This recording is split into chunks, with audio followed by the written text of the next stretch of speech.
हमारे साथ गुरुबाल दास साहेब हैं। हम उनसे बात करेंगे लोकसभा चुनाव को लेकर और साथ ही जिस संप्रदाय के वो प्रमुख है उस संप्रदाय का कितना यहाँ पर प्रभाव है उसके बारे में भी जानेंगे। सबसे पहले तो मुझे ये बताइए कि आप 2018 में कांग्रेस में चले गए थे, फिर उसके बाद फिर आप फिर से बीजेपी में आए। कांग्रेस में मन नहीं लगा आपका? नहीं, कांग्रेस तो ऐसा कि देखो धोखेबाज लोग हैं उसमें। पूरे सतनामी समाज को धोखा देते रहे और पूरे 5 साल में एक भी कोई काम नहीं किए और ना भी कोई अधिकार दिए, उल्टा सम्मान देने के बजाय अपमान किए। और वहाँ पे बाबा घासीदास जी की धरती 18 दिसंबर गुरु घासीदास जयंती था। मुंगेली ज़िले में लालपुर करके गांव था, वहाँ पे उन्होंने सतनामी समाज को भोंकने वाला समाज ऐसा करके संबोधित किया। इससे बड़ा अपमान, और वो भी 18 दिसंबर गुरु घासीदास जयंती में। तो गुरु का भी अपमान किया उन्होंने और पूरे समाज का, सतनामी समाज का अपमान किया। तो ऐसे पार्टी के साथ कैसे रह सकते हैं? बीजेपी पर हमेशा ये आरोप लगता है कि संविधान के साथ छेड़छाड़ कर सकती है और बीजेपी जो है सवर्णों की पार्टी है, अनुसूचित जातियों के लिए उनका कुछ काम नहीं होता।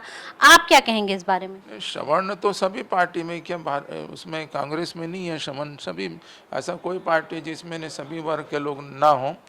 और एक दूसरे को लोग आरोप प्रत्यारोप करते रहते हैं कि ये उनकी पार्टी, ये उनकी पार्टी है। काम से पता चलता है कि कौन किसकी पार्टी है, लोग किसके साथ हैं, किसको साथ नहीं देते, किसका विकास चाहते हैं, किसका विकास नहीं चाहते।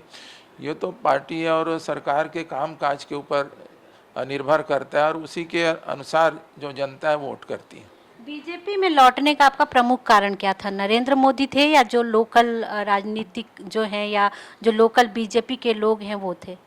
अब यह भारतीय जनता पार्टी में मैंने ज्वाइन किया है, तो सबसे पहला तो ये था कि मेरे को एक सम्मान मिला यहाँ पे, जो वहाँ पे अपमानित महसूस मैं कर रहा था। और जो हक अधिकार जो मिलना था समाज को और गुरु को, तो वहाँ पे नहीं मिला कांग्रेस पार्टी में।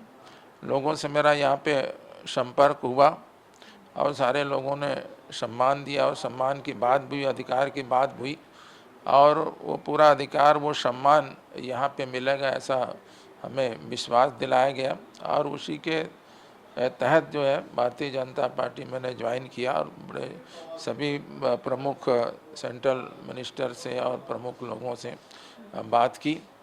और समाज का मेरे को विकास चाहिए, समाज को सम्मान चाहिए, समाज को अधिकार चाहिए, ये सब मैंने बात रखी और उसी के तहत जो मैंने भारतीय जनता पार्टी ज्वाइन किया। तो सम्मान की आप बात करें, सम्मान तो आपको मिला, क्या हक भी मिला, मिलना शुरू हुआ आपके संप्रदाय के लोगों को? हाँ, बिल्कुल बिल्कुल। जो घोषणा पत्र हुआ उसमें जो हमारे गुरु बालक दास बाबा जी एक जिनके शहादत स्थल है, जिसको वो मुंगेली ज़िले में है, उनको औराबादा के नाम से जानते हैं। पहली बार ऐसी प्रधानमंत्री जो है जिन्होंने घोषणा पत्र को गारंटी और भरोसा, विश्वास दिलाया गारंटी के साथ कि भी जो हम बोलेंगे घोषणा पत्र में वो हम करेंगे। तो ये पहली बार इतने सालों के बाद 1800 का है वो घटना जो है, 1860 का। तो उसके बाद इतनी सरकारें आ गई, कांग्रेस के इतने सरकार रहने के बाद उसमें किसी ने कोई बात नहीं की। पहली बार जो मोदी जी है, मोदी जी जो है, उन्होंने अपने घोषणा पत्र में कहा कि भी सतनामी समाज के जो बाबर घासीदास जी के जो मंझले पुत्र हैं गुरु बालक दास जी, उनका जो शहादत स्थल है औराबादा जिला मुंगेली में, उसको समाज के लिए खोलेंगे, उनको पूरा दर्शनीय स्थल के रूप में विकसित करेंगे पहली बार। और गिरौदपुरी, भंडारपुरी, जितने भी हमारे धर्म स्थल हैं उनका भी विकास किया जाएगा ऐसा करके। और हमारे जो बुरसरा बाड़ा है उनके विषय में भी, वो भी अभी दूसरे के कब्जे में है, उनके लिए भी बात हुई कि भी वो भी समाज को दिया जाएगा। शिव डहरिया जो कि आपके आरंग से हारे हैं, आपके बेटे ने हराया उनको, अब वो जांजगीर चांपा में ये ताल ठोक रहे हैं कि बीजेपी तो वहाँ पर कहीं पर नहीं आएगी। आपके संप्रदाय की बहुलता है वहाँ पर, क्या लगता है शिव डहरिया इस बार सांसद बनकर दिल्ली जाने वाले हैं? नहीं नहीं, ऐसा तो हो ही नहीं सकता भाई। देखो, आदमी जो गांव में बोलते हैं, जो पंच का चुनाव नहीं जीत सकता वो विधायक के चुनाव नहीं जीत सकता। जो विधायक नहीं बन पाया तो वो सांसद कैसे बना, इसी से अपन अंदाज लगा सकते हैं। वहाँ पे उनका, ये तो बाहर का व्यक्ति, वहाँ पे कोई लोकल स्थानीय व्यक्ति है नहीं, वो इधर रायपुर जिले का व्यक्ति है और जांजगीर जिले में जाके चुनाव लड़ रहा है, तो लोग उनको स्वीकार करेंगे नहीं। उनको तो स्थानीय व्यक्ति चाहिए, और स्थानीय व्यक्ति जो हमारे भारतीय जनता पार्टी के कमलेश जांगड़े जी हैं, श्रीमती, उनके ऊपर लोग भरोसा जता रहे हैं कि भी हम ये स्थानीय, हमको ये उपलब्ध हमेशा रहेगा। और ये शिव डहरिया तो बाहर का व्यक्ति है, रायपुर का व्यक्ति है, तो वहाँ जाना पड़ेगा।